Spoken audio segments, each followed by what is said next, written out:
Well, Razorback fans, Arkansas lost to Ole Miss, and it's just getting bad and annoying and frustrating. And golly, just we got to talk about it. We got to try to make sense out of this thing on the Locked On Razorbacks podcast.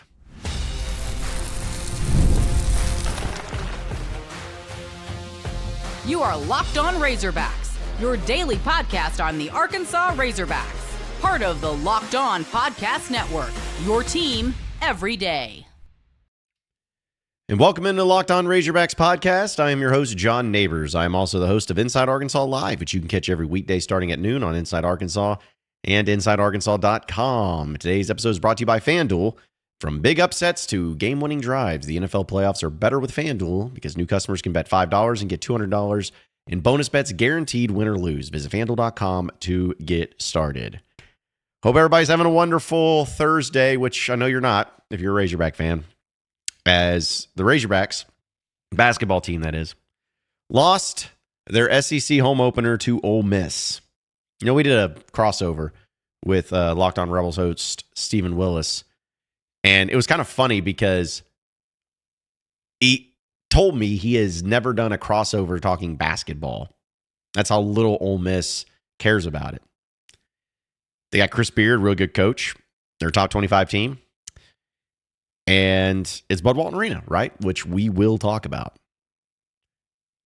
But 73-66 was the final score. I was there in Bud Walton. The first part of the game, Arkansas opened up really well. They were up 10-1. Boogie was making shots. They were passing really well. They were putting pressure on the ball. I thought for a split second that this could be one of those games that Arkansas runs a team out of the gym because they're just firing on all cylinders and coming out motivated after that Tennessee loss. Well, just like everything else in my Razorback fandom, it quickly came crashing down because Arkansas here and there, let things get a certain way, kind of had some back and forth. But first half is tied at 33. Obviously, you want to be winning, you want to be leading. But when you see a game like that against another good team, you'll take it. Especially considering Arkansas has always been much better in the second half. Well, they weren't this time. Arkansas in the second half shot 9 of 29 from the field. 9 of 29. That's 31%. They shot 9% from three-point land, 1 of 11. They didn't make their free throws, luckily. 14 of 17, but that was about it. Arkansas really even didn't turn the ball over that much. They just couldn't get shots, couldn't get them to go. And Ole Miss did a really good job in the second half of putting it to the Hogs. Because Ole Miss shot 12 of 23, that's 52%. 5 of 11 from 3, that's 45%. All in the second half.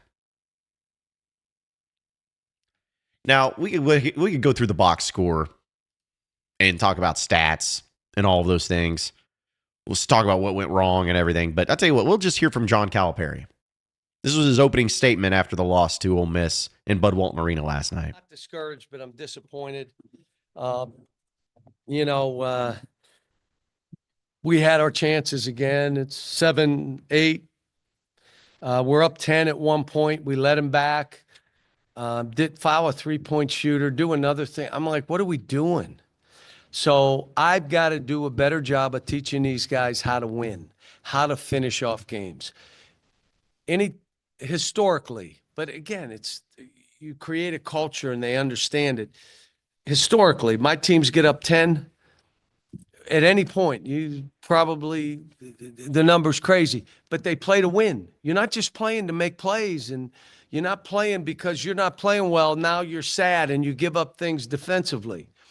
And I'll just say this and I'll answer questions.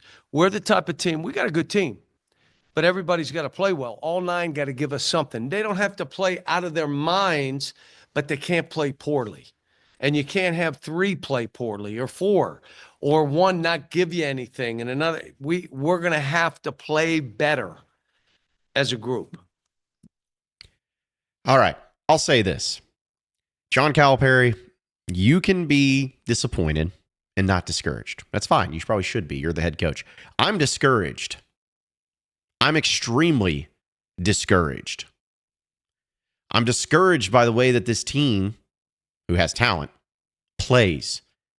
I'm discouraged by the way that they look in these games as in being fatigued and tired, no sense of urgency, bad IQ plays. I'm discouraged by that. I'm discouraged by the fact that you have all these McDonald's All-American freshmen on top of one of the best transfer classes that you could get, on top of experienced guys from a year ago. And this is the product that's happening after you're in game 2 of the SEC slate. You have 16 games left. A lot can happen, but you're 0-2. And you have Florida coming to town, who just beat the number 1 team, Tennessee, 2 days ago. So color me a little bit discouraged. I am discouraged. I'm discouraged by everything going on with Razorback athletics right now. And Razorback fans, I'm sorry. I am so sorry. I wish there was something I could do. But this is getting to a point to where I'm waning. Like, there's nothing good going on. You know, Fayetteville used to be a great place to watch games, but considering how football plays their worst games at home, Arkansas apparently can't even win their home SEC opener, hasn't played well at home. In basketball, you know, baseball, you had the regionals back-to-back years. It's like Fayetteville's a place almost people don't want to go to. There's nothing fun about this. I wasn't expecting this national championship year 1, Final Four year 1. I wasn't even expecting Arkansas to be the number 1 or number 2 team in the SEC. All I was expecting was a very simple top 5, top 6 finish in the SEC, get to the NCAA tournament, and let's see what happens. That's what I was expecting. And right now, things can change. We all know that. But right now, this team sucks. They're not good. And there's nothing that can be pointed to give me hope and confidence that it's going to turn around and be better. Listen, I hope Arkansas beats Florida on Saturday. I really do. But I'm not going to pick them. Why? How? What am I going to base that on? They can't do simple things. They don't play as a team. There's no urgency. Again, I was not expecting an undefeated season. I would casually say it sarcastically because I'm like, oh man, because there is an expectation gets brought in when you have John Calipari as your head coach.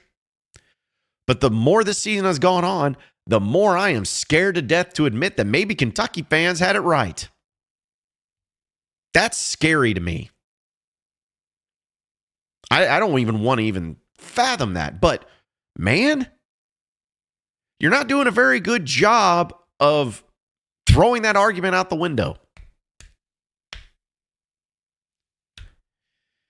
I'm just mad. I'm mad and I'm disappointed that this is what the product is. This team hasn't looked good really all year long. They had a game against Michigan, and they had a game against that Maryland East Shore that they put up 1 billion points on.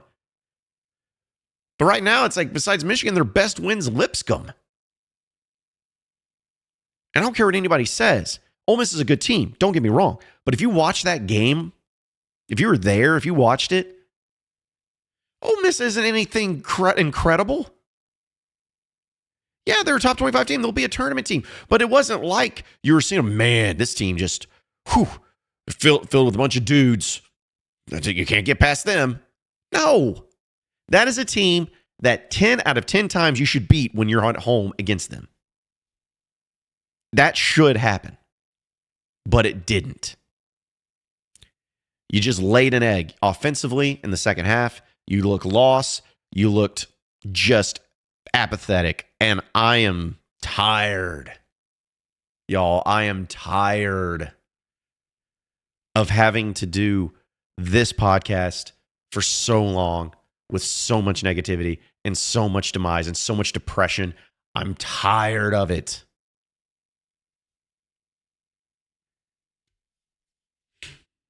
I want to play this other clip real quick from John Calipari. Because apparently he, again, is not very discouraged, but he still believes in this team. We had some mix-ups defensively. We left some people open. We didn't close to their three-point shooters. There were times where the guy's by himself, no one on him. So some of it I'm going to have to watch the tape to say, all right, where did we screw this up? But they also had to make them, and they did. We had some, and again, we don't make them. And we've been a good shooting team most of the year, last couple games. And most of them weren't guarded threes. They were unguarded threes. So we got to, like I said, I have a lot of faith in this group. I'm disappointed. I'm not discouraged. This league is really good. You're going to take knocks. It's just how it is. I was hoping we could get this game, but we didn't. So now we move on. Tomorrow will be our day for us. Friday, I'll work on the next opponent. Right now, we got to get better at how we're trying to play. And some of it's talking them through, showing them tape. Some of it will be drilling them on what we're doing and why. But, we just got to play winning basketball. And that means collectively. They were the better team today. They played and moved it and did their thing. They play like I play up 8 or 9. They grind it. That's how my teams historically play. That's what they did. But they kept us where we had our chances. So, but they're a good team. 2-0 in this league, you're a good team. They're a top 25 team. They should be. Okay, Cal. Okay. You can not be discouraged. Fine. But maybe, just maybe, you prove why you're not discouraged on the court. Give the fans, give the school, give the program, give the state a reason to believe. Everyone believed in you in the beginning because you're John freaking Calipari. Now it's time for you, after, 14, 15 games now. Now is the time for you to give them something real, concrete, instead of just, it'll be fine. I'm John Calipari. I am discouraged. Give me a reason not to be. I wish I could say that it's going to be positive in the next segment, but it's not, because this has to be discussed. The Bud Walton Arena crowd. But we'll get to it. I have some very serious thoughts on that, but we'll get to that here on the other side of the break. So stay with us on the Locked On Razorbacks podcast.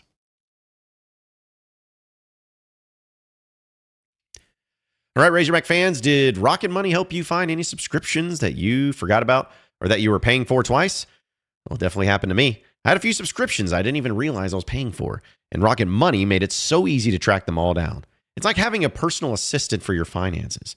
Rocket Money is a personal finance app that helps find and cancel your unwanted subscriptions, monitors your spending, and helps lower your bills so you can grow your savings.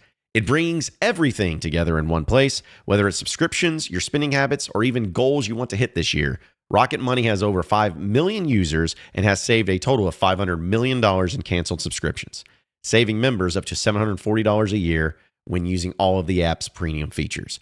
For me, one of the best features is the subscription tracker, because I've used it and it helped me cancel out some of the unwanted subscriptions that I was paying for and I didn't even realize it. And it saved me a ton of money in the long run. So you need to do the same. Cancel your unwanted subscriptions and reach your financial goals faster with Rocket Money. Go to rocketmoney.com/lockedon today. That's rocketmoney.com/lockedon. rocketmoney.com/lockedon.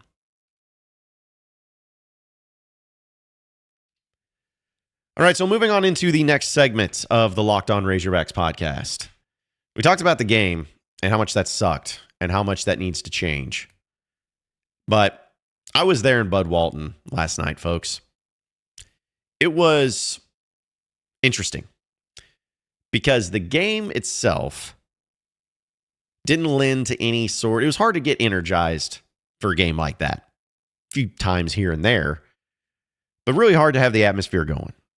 I talked about this on my Inside Arkansas Live show yesterday, that the crowds needed to show up. They needed to get there. The crowd wasn't there, man. It wasn't.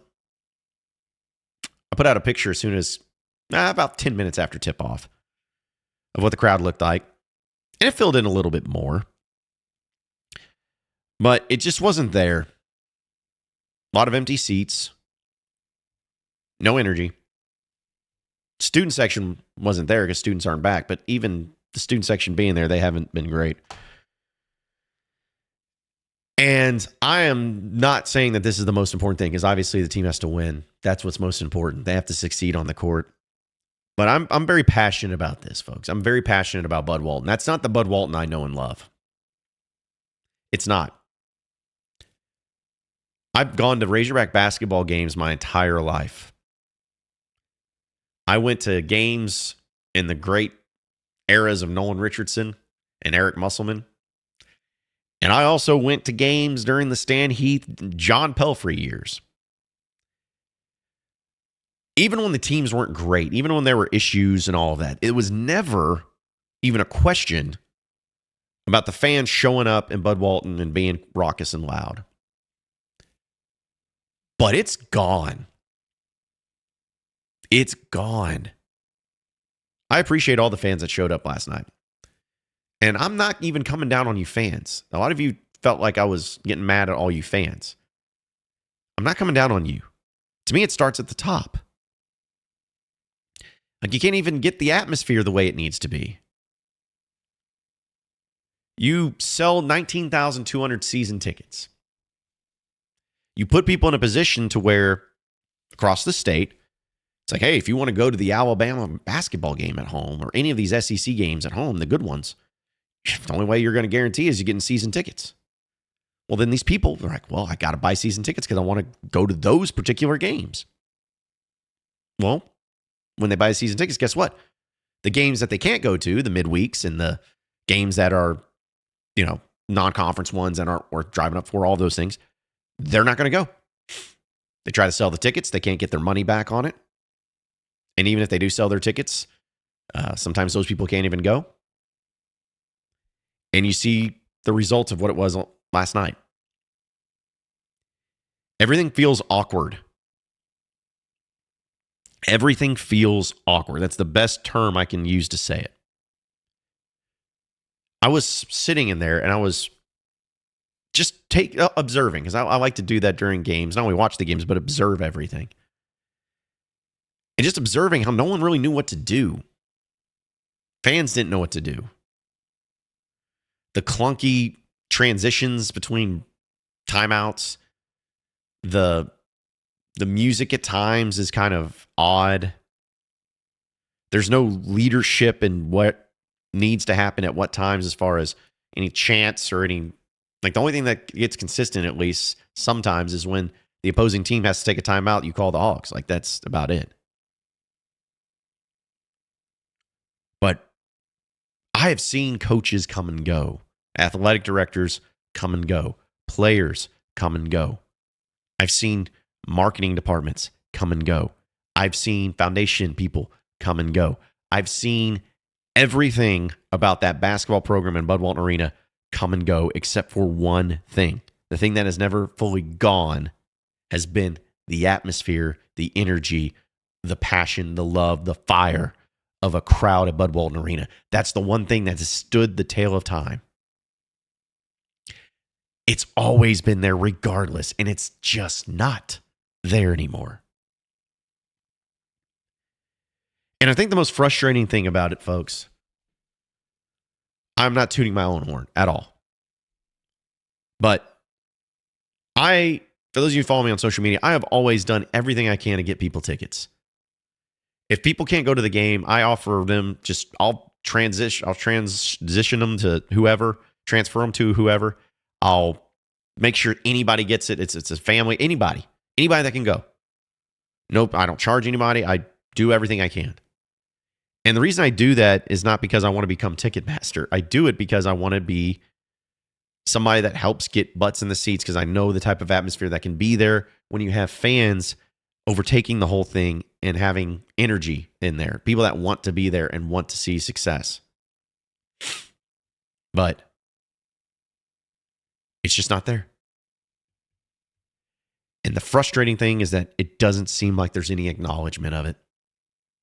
You know, I'm someone who tries to do, just like all of you, the right thing.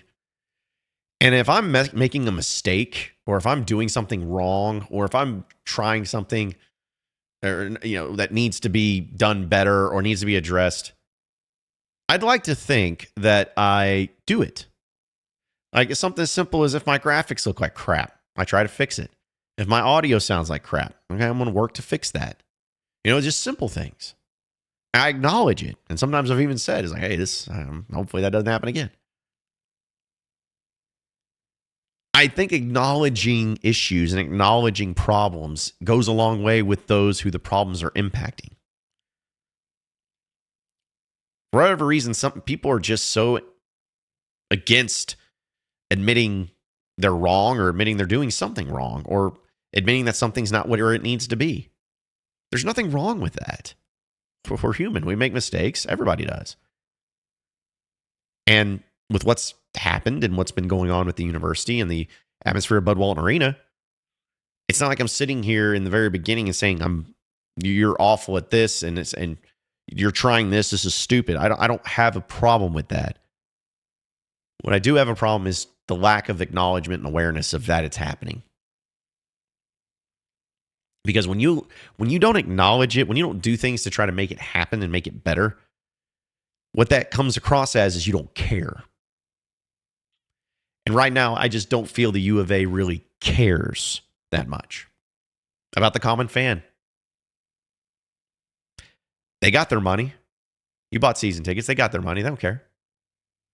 If they cared, they would go above and beyond to try to make sure that everybody could get into that arena and make it easy for everybody.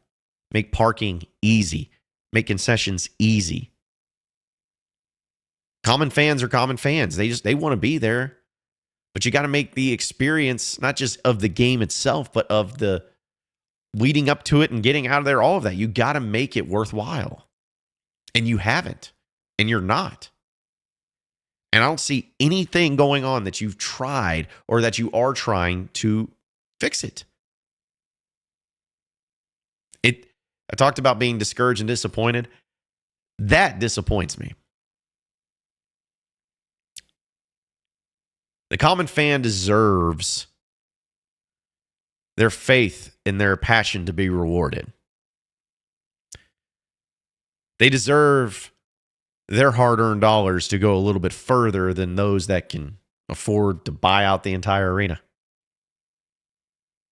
Because those are the fans that are going to have the energy. Those are the fans that are going to be loud. Those are the fans that are going to care the most. And they just haven't. They haven't done anything for them. Again, folks, don't take my disappointment in the Bud Walton crowd against you, the fan. Okay? Or because people were giving me excuses of, it's a midweek game, 6 p.m. And everybody else has that same thing too, y'all. Midweek games they've been in the midweek for the beginning of time in the SEC. It wasn't an excuse before. You can't make it an excuse now. I don't know the exact answer of what fixes it, but what I do know is that it needs to be fixed, and just tell us, address it, acknowledge that it's a problem and that you're going to do things to try to fix it. Because if not, you might as well just blow up the whole system. Just blow it up. Start from scratch. I'm frustrated, y'all. I'm sorry. I really am. I'm very frustrated with everything going on at the university. Because I love that place. I love the Razorbacks.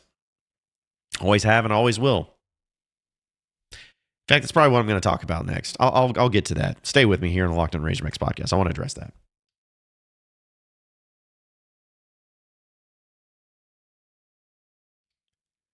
All right, so final segment here on the Locked On Razorbacks podcast.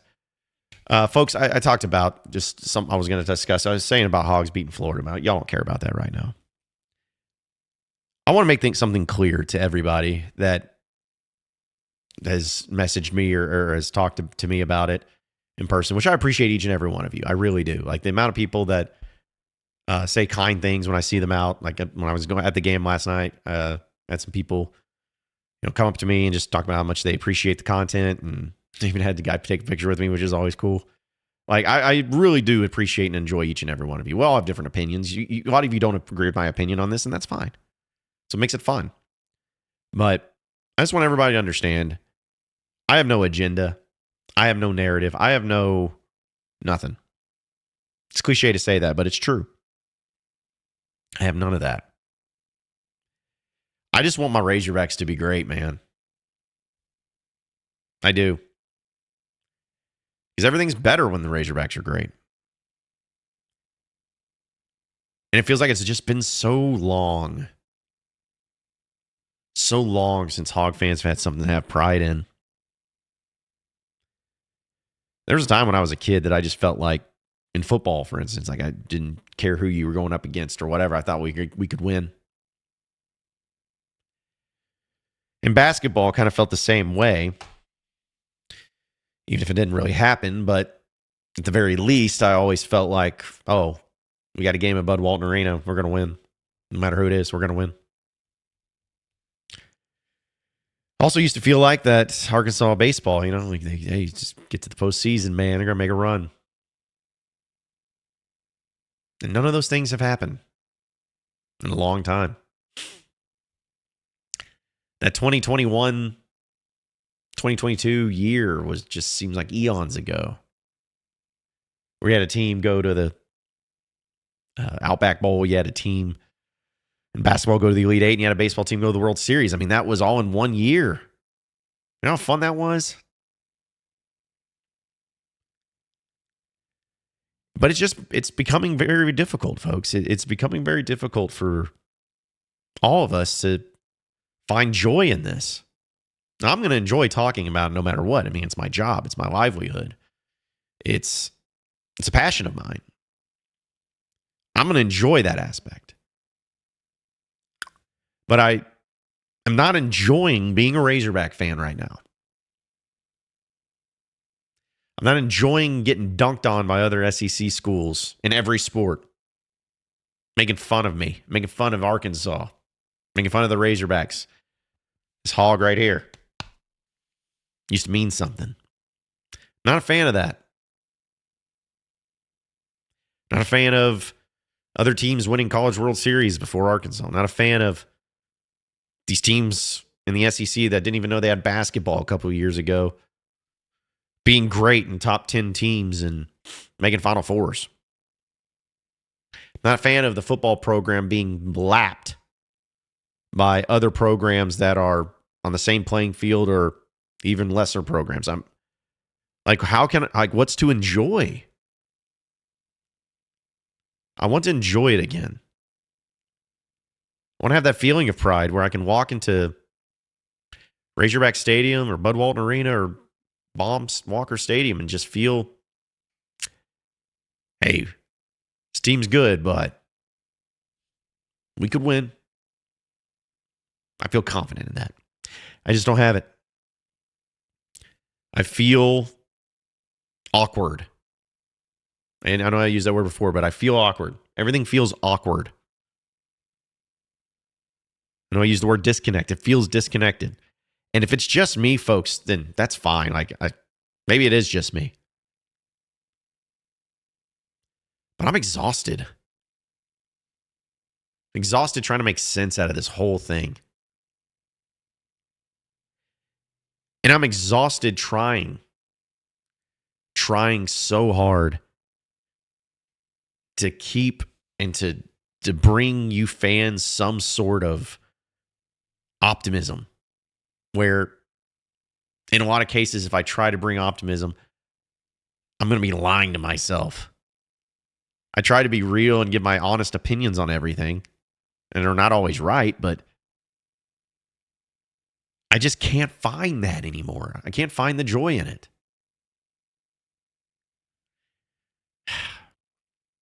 And the saddest thing about it is I don't even see a light at the end of the tunnel.